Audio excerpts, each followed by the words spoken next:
Yeah. Yeah, let's just go ahead and start, I guess. Right on. This is our emerging artist series. It's not really. But we are here with Taylor Burlage. He's a talented local country artist from here in Bozeman. Yep. He's also lead singer of the band The Dead and Down, which is kind of blowing up right now. They're going to be playing the Under the Big Sky Festival July 12th through 14th. They'll be playing Bridger Brewing July 20th with Paul Coffin, which is exciting. I haven't told Michelle yet, but we will be there at that show. July 2nd? July 20th. July 20th. Yeah. Oh, cool. Right on. We're I'm going to here go. for that. Yeah, I'll and be there. Taylor said he'd hook us up. We're no going to problem. be treated very well. Gotcha. Backstage Free pass. pizza? Free pizza. Oh wait. Oh, hang on. Hang on. I love they have one with corn on it. It's like you wouldn't think it's Oh, good. the It's like an elote. elote. Yeah. That's a really good one. I'm It's a gonna great pizza. I'm gonna say no to corn pizza. What? Taylor, you're from Bozeman. You've Yep. been at this for a decade or so. What is it like to finally get some traction in the music Oh, man. biz? I don't know. I think I was actually talking about this yesterday. The every step of the way from kind of when you first started out. Like I'm 26 now.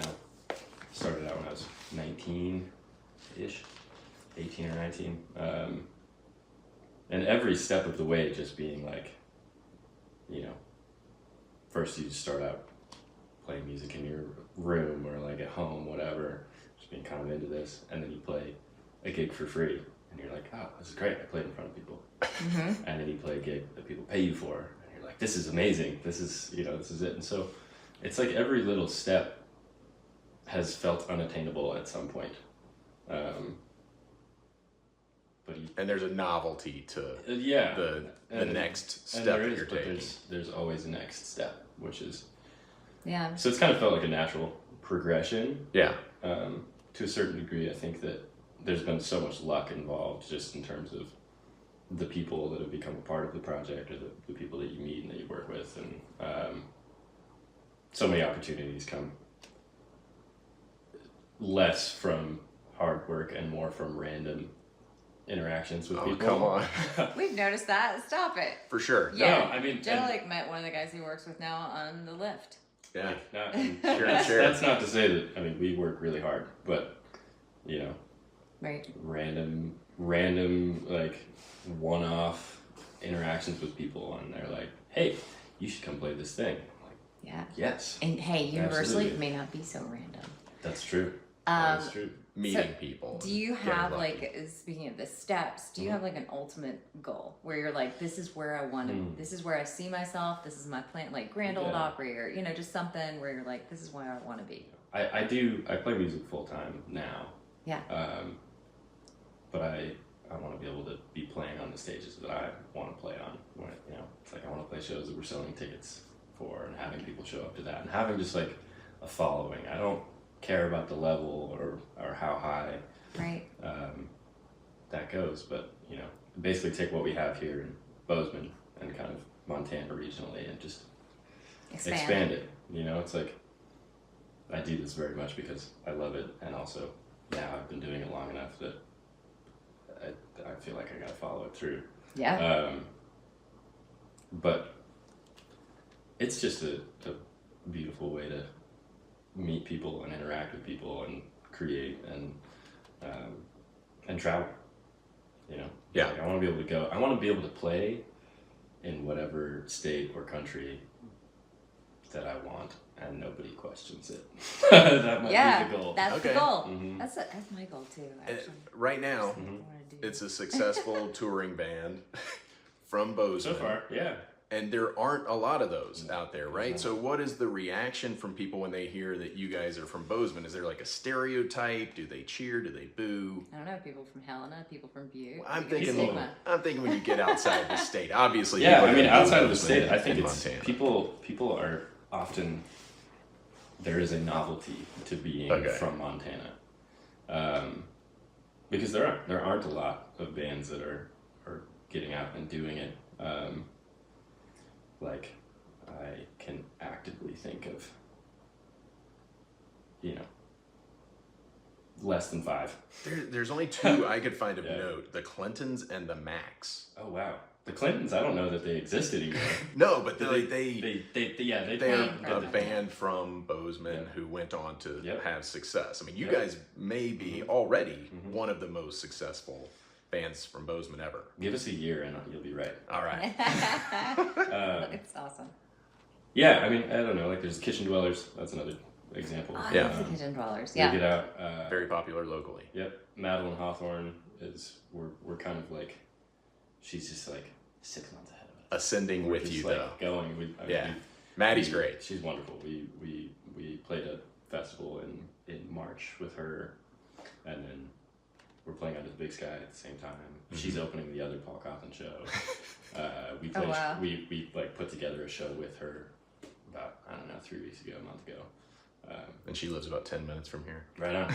Yeah. No, it's really cool. I mean, I think the reality is that we coming out of COVID, there was just like this strange influx of artists and bands that just started, like, kind of all started out at the same time. There's another bluegrass band here called North Fork Crossing, and they're great. Like, we all started out playing shows together, just being like, let's co-bill so we can get a bunch of people in here and make it happen. It's like, we're a rock and roll band, they're a bluegrass band, whatever. Perfect. Put it together. Yeah. And there's just so many talented people kind of coming out of the woodworks now. Like, when I first started playing music, it was kind of just like, there's the gig circuit here, where it's just like, there's only so many places to play, and everybody just does the same thing over and over and over again. And something kind of switched coming out of the pandemic, really, when everybody was just like, we want live music. And then on the flip side, everybody's like, we want to play music.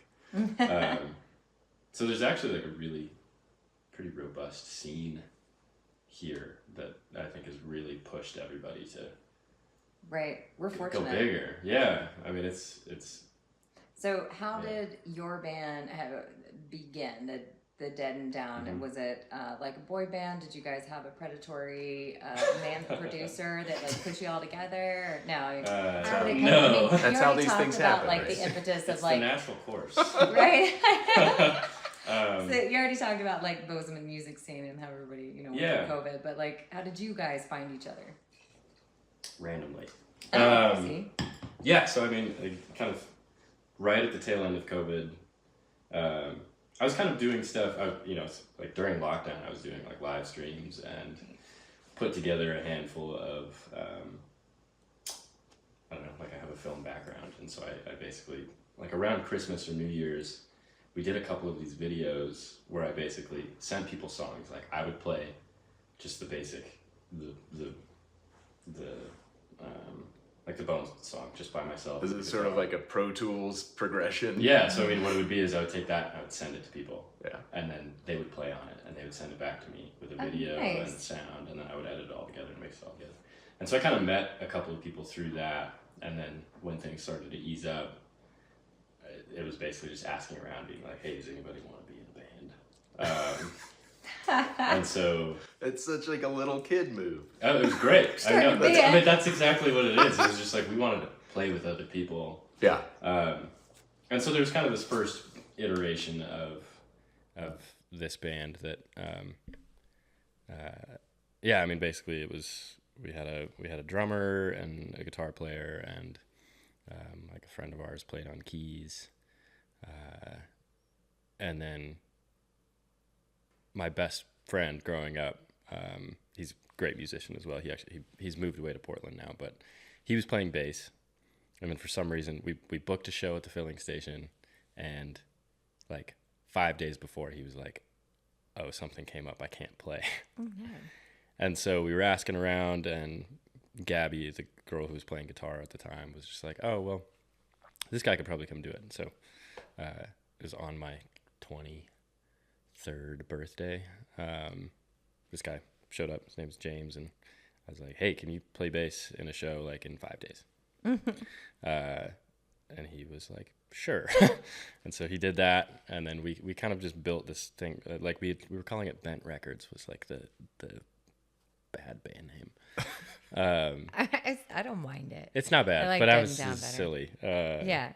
and it was just kind of figuring it out. And so James and I kind of ended up clicking, and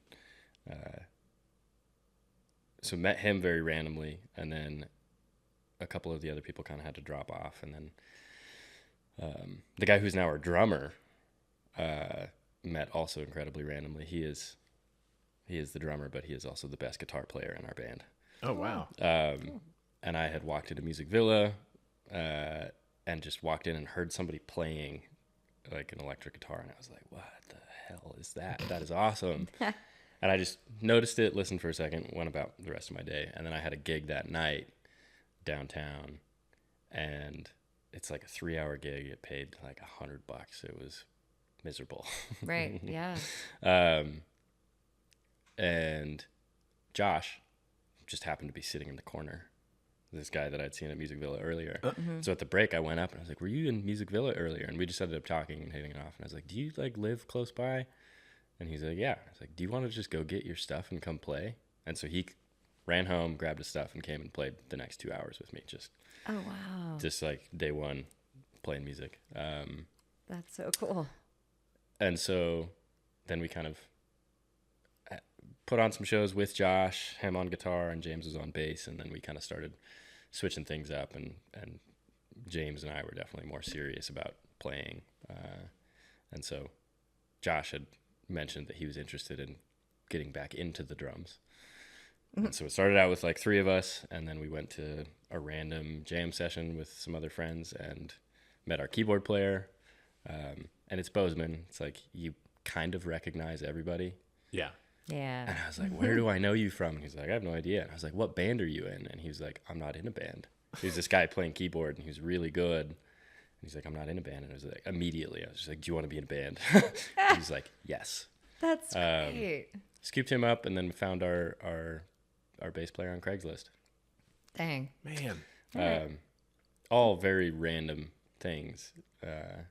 Just piecemeal. Totally. As we go. But it all kind of like fell into place within the space of like 2 months. Just met all of these people, and then we Now you have a band. And we got a band. as you not that hard. as you played together, is that how your sound evolved? Yeah. How did you land on like Hank Williams on acid? As I mean, it kind of.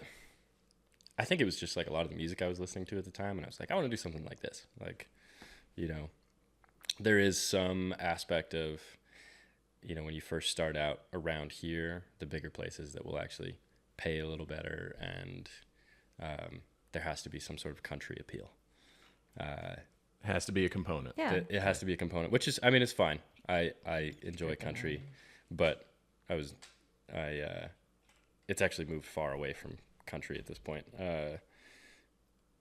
into its own realm. But we kind of started out being like, okay, we'll do like a cosmic country thing and just figure it out. Yeah, I like to think of it as John Prine sits in with Pink Floyd. Yeah. I mean, that's basically the idea. But your label for it at this point is exploratory roots rock. Yeah. Okay. So we have. I hate the whole idea Label, of labeling it, because we don't know. Yeah, you're just playing music. We're just playing, and like we're still exploring what. But Spotify has to categorize it somehow. It does, and I mean, you go into like the metadata when you're uploading songs, and it's like, what's the main genre? What's the subgenre of that genre? Yeah. What's the secondary genre and subgenre of that? So it's just kind of like trying to mix and match, because it's all for algorithms, and also it's like you got to fit it in. Exploratory roots rock. It's like we do some weird stuff. Mm-hmm. But there's also like, you think of roots, and it's like, okay, there's some like old timey aspect to it. Yeah. And then rock and roll. It's a nice blend. Yeah, it works. So your song Switchbacks is like your most popular song. Are you tired of playing that at this point? Or are you wanting to move on from it? No, I mean, You love it when the crowd goes this wild. is that song does it for people. We started it out strong. That was the first song we put out. Oh, wow. And we have a really good, like musically, a good dynamic within the band of when we get tired of something in a song, we will take a day and rework it. So How do you make it fresh again? Yep. Okay. Yeah, and so I mean we've done this with a lot of songs, to where some of them sound completely different than the recorded version of it, but it's, that's just, nothing is static for us. That's great. And I think that really lends itself well to building kind of the following, because it's like, Switchbacks especially, it's like there's that one big breakdown section in the middle that is kind of spacey and has this big synth solo. So the rest of the song stays about the same. And then that is the part that has changed. It evolves. It evolves. And, Wow. And we kind of have pieces like that through all of our songs that we're able to mess with. And, but as we've grown and kind of like learned, just gotten better, truly, like, you just unlock new levels of ability. It's just practice. As your drummer gets further into the drums again. Yes. Yeah. That's He's fully back into it. Total aside. Josh, when he first started playing drums, we were just like, I don't know about this. He was good. It was fun, but he was kind of like, his tempo was all over the place. And now, I've had like people in this town who have been musicians here forever who are just like, that's the best drummer I've seen in this town ever. Wow. He's so good. He's so talented, and it's just like you have like technical musicians. I kind of split musicians up into like there's a spectrum where on the one side you have really technical, like they know all of their theory. There's like they have to understand what they're doing before they do it. And then on the other end of the spectrum you have just like the ones that just feel it, man. Right. It's like, You got it. And Josh is very much on the feel it end of it, where he's just like, he's the master of groove. That's awesome. It's really cool. It's been really cool to see how everybody has evolved and grown. You're still so young. Do you feel like your songs are gonna change as life beats you down? Do you think they'll start to get a little sadder, a little grittier? Yeah, you're a baby. Yeah, I don't know. Fine. No, life is hard. It's all, at least it's the way that I see, like even songs that I have written several years ago that we still play. It's still the same words, but the music is all about context, right? It's like it's so interesting in this case, where it's like, there's a song that you hear a song and you relate to it, right? That's how it works. That's like the only way that music works, is that if it generates a feeling within you, but it's always contextual. It's you are taking aspects of your own life and superimposing it on this song that is not about you, but makes you feel like it is. Yeah. And it's interesting with songs that I have written, like, and now have had additional years on top of it, how contextually those songs have changed for me. So I think that, But the song doesn't change. It's Hits you you where that you're at. change. Yeah, It's how exactly. you interpret it. Yep. Yeah. So I guess it's just, I have no idea if they'll get grittier or sadder, or maybe they'll just get like happy and, who knows how life's going to go. Yeah. Yeah. But that's how you're I drawing. loved Papa Don't Preach when I was young, like really young, and then found out later it was about being pregnant on accident when you're really, and I was like probably 10 when I really enjoyed the Papa Don't Preach, because I was like, yeah, it's about my dad telling me what to do. And then later I was like, well, crap, I really like that song, but it was about me being pregnant at like 13. Anyway, so yeah, contextually, those things are way off the charts. Yeah. Sorry, we can delete that. We can edit that out if you I guys like want it. to. Why would we do such a thing? So yeah, what's the business side of music? Do you have do you have a manager? Do you have somebody taking care of your stuff? It's me. Oh gosh. You are the business How do you side. feel about that? I hate it. I'm imagining, yeah. Yeah, I mean, it is the quickest road to burnout, Sure. I think. So that's probably a goal of yours, to have somebody manage that stuff. Yeah, and I think that, we kind of have some goals for the band, but I mean, since it started, it's just I have run everything. And recently, basically in like the past 6 months, things are kind of shifting a little bit, and people are starting to being able to pick up kind of different roles, which is incredible. Yeah. Hey, Bozeman listeners, if you guys want an internship in managing a band, seriously, I could use like 4 interns right now. Okay, It'd be great. Cool, groupies might want to do it. I'm intrigued by this. Yeah. Like, what is the biggest surprise that you've seen? I mean, what I've heard is that the streaming, all of that, putting out albums, that's not where you're going to make money at this point in music. It's all about touring and playing shows. Is that right? Yeah, I mean, so I'm kind of learning a little bit more about, when you were trying to do music successfully, it's similar to any sort of other business. You have to diversify your portfolio. Yeah. And that is that there's actually quite a bit of money just out there for music. Whether that's, royalty collection is a big one. Licensing. Sync licensing. You can get paid if you go on, so there's basically performance rights organizations, right? You can get paid for every live show that you play. And the amount is entirely dependent on size of the venue and like the number of people that were there. But if you're playing your original songs, you can get money for playing your original songs in a venue in front of people. Huh. And I never Whether knew it's about recorded this. or not? Yeah. It doesn't have to be recorded. Yeah. It's Never knew that. And so, it's like, that's right now for us, that is like a trickle.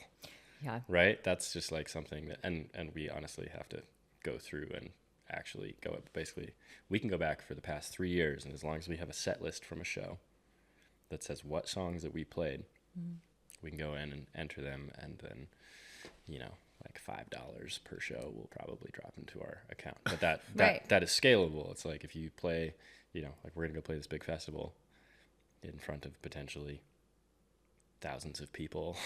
Yeah. And that's a very different thing. That's what determines. Right. It's the capacity or number of people. Yeah. I mean, so it's like having, obviously you have like revenue from streams, you have revenue from touring, you have revenue from merch. It all adds up. And so, I mean, our biggest push right now is for everybody to go full time. Our keyboard player, wait, what day is it?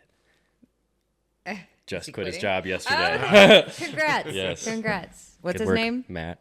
Matt, Yep. you did well. Way to go, Matt. I think it was supposed to be done at the end of this month. So, and he doesn't work Fridays. All right. So I think it was yesterday. And then it's just everybody is kind of taking the steps towards doing this full time. And once we're there, then it's like, okay, we're going to hammer down on, Yeah.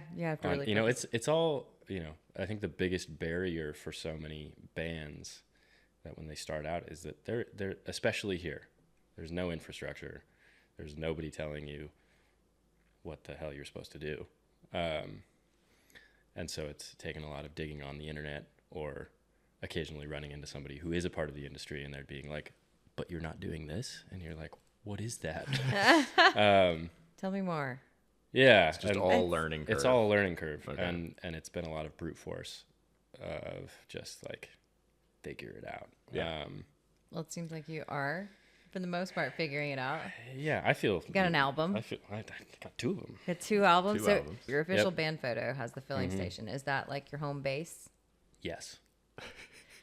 Yeah. Is that where you Definitely. guys started out playing all your shows? I mean, like the I love first, that the venue. first big show that we played there. We did our album release in January there, and it's like 250 capacity. We sold out online, had a line out the door, so that became like our. Yeah. We did it. But these days, if you were to play a show at the filling station, have you outgrown it? I wouldn't say so. Okay. I think that there is a certain aspect of, we have reached the point where we don't want to play here as often. Yeah. And kind of generate scarcity. And if we have an option, we probably now want to play like the Rialto, for example. Okay. It's like slightly bigger.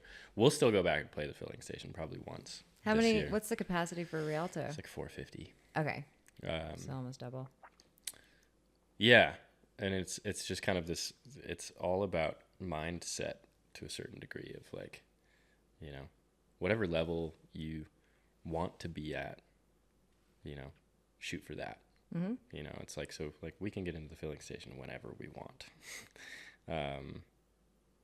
Because they make it easy for that. Anybody can play there, and it's great. It's like a wonderful space. We were super lucky to have that as like a launch point for it. But now where it's like, okay, well, what's the next biggest stage we can play? Yeah, like the steps you were talking about. And you just push for that as much as you can. And you have to think about it in terms of promoting it. Right. Yeah. Yep. Yeah, and it's like dress for the job that you want. I guess it's kind of the aspect Make a vision of it. board, something. Yeah. Oh yeah, I mean Whatever. it's all in music, especially. You think about it as a sonic thing, but it's a very visual.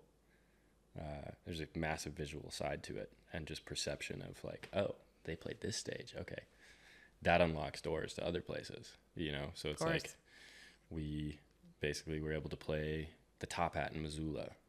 Oh, nice. So we played there, and then we kind of were in with Logjam, and they're like, that went really well. Okay, let's let them go into the Rialto. And so now we're like, let's go try and like open at the Elm, And so it's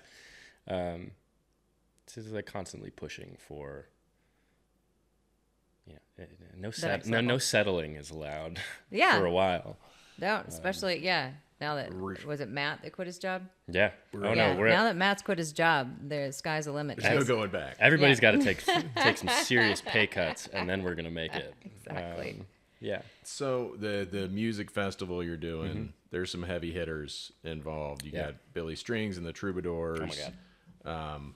Mount Joy, who we saw in Big Sky great. long That was ago. such a fun they're show. fantastic. Yeah. Who are you excited about kind of like rubbing elbows with? Mount Joy is actually definitely a big one. Some of the smaller artists, honestly, Shovels and Rope is a really big. I saw them years and years ago, also in Big Sky. Sarah Shook and the Disarmers is another great one. Kind of a random story about Billy Strings, though. When I was coming out of high school, I was going out to Pine Creek Lodge like all summer long. Constantly, I would go and I would camp out in the back of my car. I'd bring all of my instruments. I was like 17, and definitely would go out there and convince somebody that they should get me a beer, and I would sit around the campfire after the show, right, at Pine Creek Lodge. And so this is when Billy Strings was just like, he's like 23 or 24, I don't know, and was just about to On the verge. And so I got to hang out. I was like 17, and I jammed out with his whole band around a campfire at Pine Creek Lodge. Nice. And then a year later, I was working for Outside Bozeman magazine, and I went up to the Big Sky Big Grass Festival to film. And Billy Strings and his whole band was there, and they like remembered me. Oh, and come on. We hung out again. It's like a very random little thing. So I'm going to try and track him down and just be like, you probably don't remember me, but. And that kid. We're going to be at Pine Creek on Saturday. We will be Sweet. on Pine Creek on Saturday. I will be at Pine Creek. The Last Revel. Oh. You heard them? Yes. They're awesome. They're awesome. I hunt with Ryan Hacker from The Last Revel. That's so we cool. we actually opened up for them. That was one of the super random things. They were doing a 2-night run at the filling station, and they asked us to open, and I was like, we're not bluegrass at all. And he's like, we don't care, it's sold out, come do the thing. And so we played with them, and then I spent a pretty considerable amount of time with Ryan. Nice. It's very cool. How great. So everything you're talking about was pre-mustache for you, correct? Maybe. At what point did you decide, you know what, I'm going to go mustache, and you're sticking to it? I think it's a great look, by Thank the you. way. It's a proper, beautiful mustache. But tell me how it came to be. It came about, so prior to doing music full time, I fought fire. And I mean, I was 22. This is 2020. Had never grown anything on my face before, mostly because, and it should have stayed that way. But it was basically one of the guys who was on the crew that I became really good friends with. He was just like, all right. He had this thing where every year at the beginning of summer, he would just start growing a mustache. At the beginning of summer, he wanted a summer So mustache. I don't know. Okay. I don't know. That was the whole deal. I think so. It would be like ripe and ready by winter. Sounds right. I think that's the goal. It's like sowing seeds.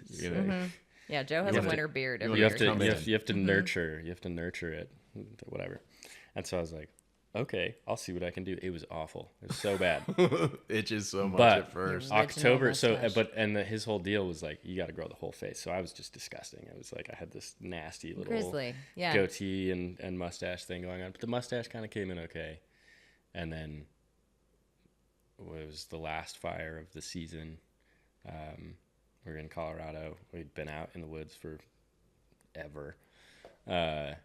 And finally he was like, all right, it's time to shave everything else. And so he like shaved it all. And there's a picture of me somewhere. I mean, it's on my phone, but of having the mustache, just the mustache for the first time. I was like, okay, cool. I can do that. Can't do anything else. The rest of your face refuses to get on board. It's definitely far more on board, but I don't love it. I think it's great. And it was kind of just a thing where it ended up sticking around longer than planned. I like grew it again, like over a winter, and then ended up dating this girl for about a year. And part of the thing is that she had never seen me without a mustache. Oh. And so just by nature of that, there was a reluctance for me Got to it. shave it off. Yeah, no, And whenever now- Joe shaves yeah. his beard, I'm like, you Look are like a Are different you? person, Yeah. younger, very fresh faced. But this Yeah. way, if you ever get pulled over when you're like driving the van when you're on tour, whatever state trooper that is, he's going to respect That's you. I true. think, a Well, little he's bit going to more. respect the whole damn band because Yeah. this was funny. This was one of our last shows that we played. Everybody in the band has a mustache. Yes. Except for our drummer. Okay. And so this woman came up and she was like, so did you guys just like not let him compete in the mustache competition? And we were like, yeah, well. Eventually, you know what? He might have one someday. He may. Yeah, Or maybe he's one of we've those seen guys that pictures. can't grow. No, it's not good. it's not gonna Is go. it one of those ones that comes in red and his hair is brown? 'Cause I No, know people no, like that. it's like three scraggly black hairs. Yeah, that's Got not it. good. Nope, that's no good. It's okay. So It's a spirit gum your and a facial hair has fake guy. changed with the band, but also the band has changed. Yes. You and one of your founding members have parted ways. Do you want to talk about Yeah. that for a second? Sure. I like to hear about good breakups. You know. This was a bad breakup. Uh-oh. No, I mean it's Drama it's on it's the hard honestly it's kind of like this thing where the biggest thing that is gonna break any band up is just like girlfriends. I'm kidding. That's a joke. I mean, I feel like. But I mean, there's this aspect too of like James and I am now the youngest person in the band by a ways. But James was like still going to college, like had a girlfriend, was like trying to finish this thing. She moved to Seattle. He's like planning to move to Seattle, all this back and forth. I mean, there was just some fairly unnecessary drama that just it just kind of degraded Got in the way. everybody's relationship. And yeah, I mean, it was definitely a tough thing. Like we tried to sit it out and like figure it out for a long time, and there was just kind of no willingness to like reciprocate that. See, Joe, 50% of all marriages end in divorce. Yeah, and it's okay. I mean, It's a natural progression Yep. that bands and, go through. Yeah. and there was this whole aspect of just like regret and loss of just being like, man, I wish we could figure this out and make it work.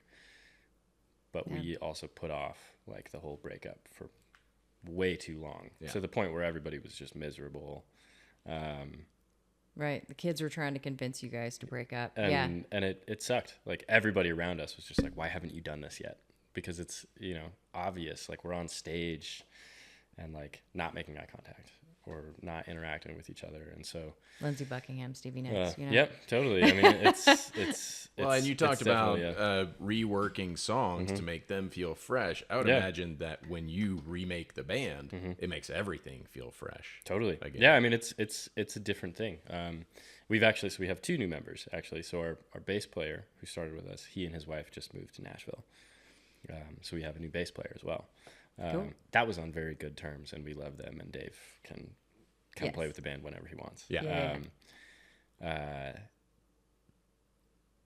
But I mean, it is all fresh. Like everything is new, and it's almost just like, you know, Matt, Josh, and I, we are settled into these songs. We know them backwards and forwards, and the newer guys are like, they're still kind of figuring out where they want to be in the song. And thankfully, like the way that we operate, just kind of like our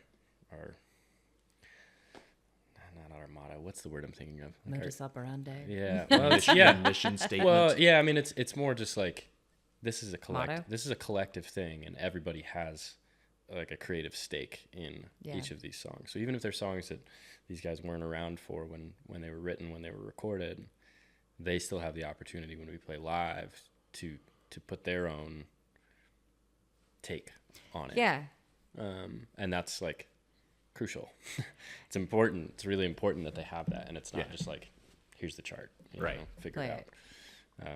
They get to put their stamp on Yeah, it, and totally, the yeah. They need band to feel that. needs to reflect their personality as well Yeah. as yours. We're almost done. One little question before Yeah. we get to some music, which is how can people in the area support you guys and other local artists who want to be you? Totally. I mean, step one is just listen to the music. Yeah, listen. Buy tickets is great as well. Yes. You share the music. I mean, too. the thing is like there is so much good music in this valley. There's so many incredibly talented people that are doing this, that are like doing music full time, and they're writing their own songs, and they're creating really great stuff. And the biggest thing that you can do is just like go see them, follow them on Instagram at the Dead and Down. You know, like we're on Facebook, we're on Instagram, we have a website, we're on Spotify. Like follow us everywhere and just keep track. Like, you know, and listen to the music. Like that's what we do this for. Is, you know, we write the songs because at some point, like I'm sad and heartbroken and whatever, and I need to get it out. And then we record it, and it's not for me anymore. That's when it becomes for other people to consume and like connect with that. And all we want is that connection. So it's like, find all these different artists around here, because you're going to discover something special. Follow them, like them, support them, listen to their music, go to their shows, say hi. You know, like if you see us playing and you're from here, we want to talk to you. Like it makes our day so much more special when we play a show and somebody's just like, I had no idea that you were from here. Like, this is great. Yeah. Or, you know, if you want to come and talk smack, you can do that too. That's cool. Whatever. Grow a mustache. Yeah. Throw your underwear on the Be a stage. Do groupie. all the things. Become their manager. You know what you're doing. All right, let's play Please. some music. Yeah, sounds great. Okay. How this is gonna work? We're gonna sing. Taylor's gonna sit in and play a song that I wrote, and then he's gonna do his own song, which is gonna be way better. All right, here we go. Montana's scope is grand to see. Giant mountain, small wolf pup. The state itself is big enough, you could almost split it up. It's hard to choose a favorite place as I make my way around. I love every part, especially the part west of Lewistown.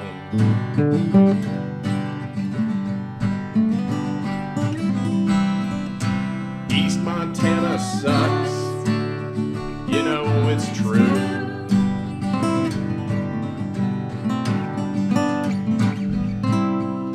Billings brought us Malta, I got no love for you.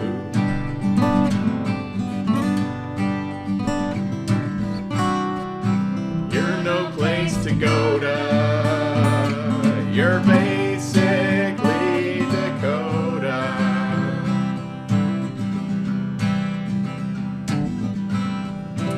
East Montana is the least Montana of the two.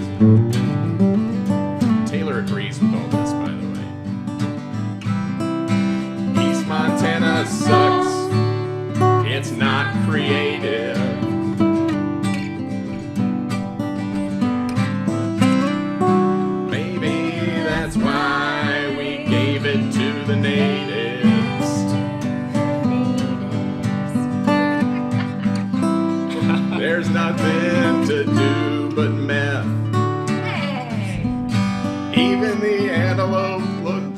deaf.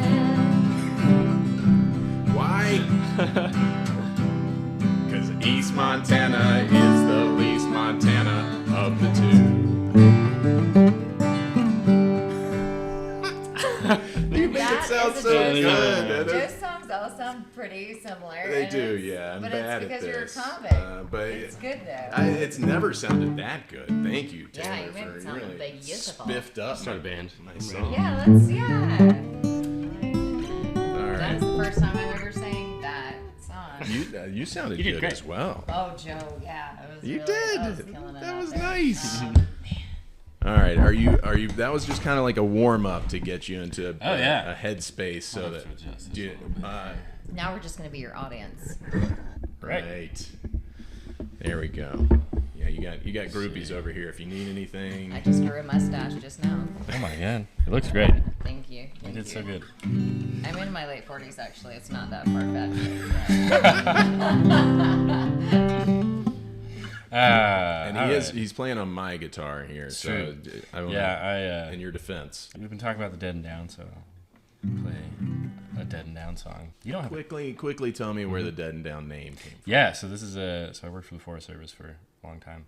Dead and Down is all of the trees in the forest that have fallen down and are like fuel loads. The one I really like the name, and it has significance to me.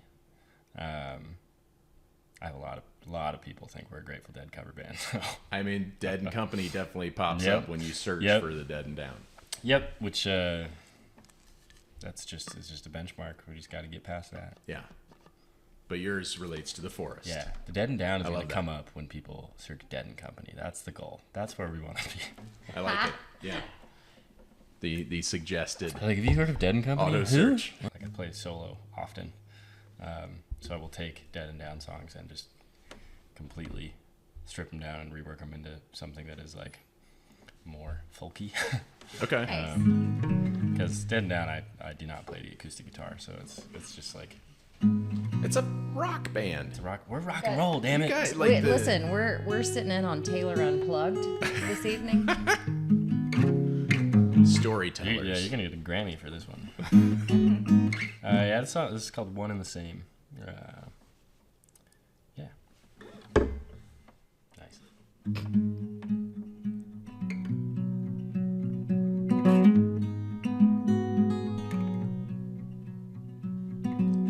On the train with a headache, days are running late. Long years fill the sheets with hard times. We're all living the same way. Had a long week, honey, with some love in between. Lover, a killer, all they want, and the same thing.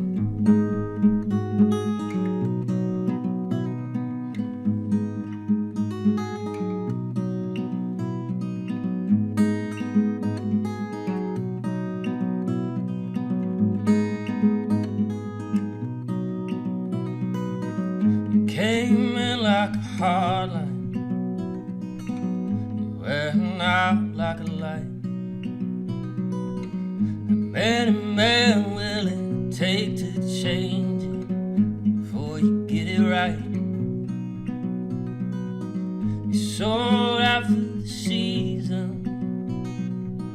you never put on that ring. A lover, a killer, all they want, and the same thing. Lover, a killer, all they want, and the same thing. I remember the way that you cut me down. All I heard was a lonesome sound. I remember what I did then. I remember when.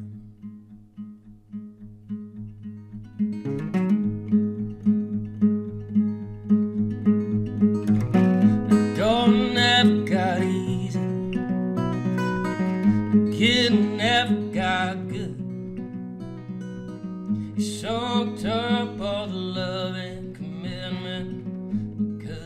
thought you should.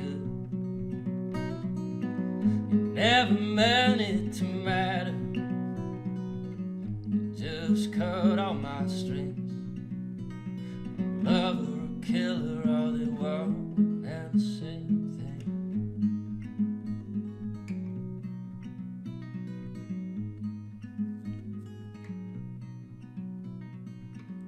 Now I swear that I'm better,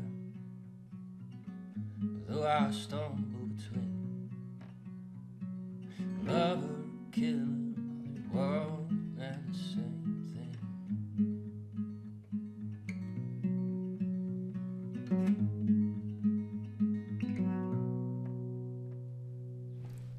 Ah, that's so good. That was Hey. great. Hell yeah. Wow, Is that I'm a so song that you fortunate. wrote? Yeah. And so when you're playing that and you're not thinking about why I'm sitting in these weirdos' living room, are you thinking about like the place that you were in your head when you wrote the song, or are you just focusing on your performance? It's a little bit of both. I mean, I think that you kind of tap into whatever it was. Yeah. I think that it's long enough past that it's not like this fresh Right. thing. But But you can't Yeah. help but Yeah, I slip mean- into it a little well, bit. and I mean, I right? think it's to a certain degree. There's a little bit of method yeah. to it. Of just like put yourself back in that spot and sing from there rather than sing from now. Because like now I'm just like whatever. Yeah, what am I Yeah, gonna yeah. get for lunch? Yeah. It is funny though. Playing it differently, I was like, "Am I playing this right?" Just like took me a second to. And sometimes in the middle of a song, if you think that you're gonna like do something wrong, then you do. Yeah. I avoided it this time, thankfully. Good job. But I was just like, "Wait a second, was that the right verse?" And that all takes you out of it a It little completely bit. pulls you out of it. gotta Yep. try to And slide sometimes back you in. get so sucked into like the feeling, and it's doing so good that you miss your cue, and you're like, "Ah, shit." Yeah. Which is not a huge problem when it's just you with a guitar and you're singing into a microphone. But if you have Right. a whole band who's depending on I've you, done it. I've done it a couple times, and just be like, "Oh, oops." Yeah, I think it happens to so many musicians, even like ones that have been touring for decades and decades. Yeah, I You see mean, them like singing totally. a song that's like their most popular song, and then all of a sudden they're like, "Wait a second, it's the next verse." Yeah. Brains are weird. Yeah, they are Sometimes weird. there's just Oh, they're like so weird. something gets pushed out. Yeah. Well, thank you for that. that. was great. Thank you you for for guys. humoring Yeah, this was us great. and being willing to play. Anytime. We just for wanted us. a free concert, okay? That was spectacular. Anytime. Well, yeah. Shall we do this weekly? That was nice. No problem. Yeah, hell yeah. Well, I mean, Dang. I do it weekly. You just gotta find me. Yeah, I was gonna say we'll just travel around with Sorry, filling station. Taylor's got a new home base. Yeah. Here at In the living room. Here at Hoary Marmot headquarters. Heck yeah. All right. Well, thank you guys. And yeah, we'll make sure to try to talk it up and get Yeah. folks out to Under the Big Sky, July 12th through 14th. Yeah, tickets are there's 90% sold, so All right. Get in there. better get in there and get them now. All And right. then July Maybe 20th 10%. at Bridger Brewing. Yep. We'll see you there. That sounds great. Sounds good. Come say hi.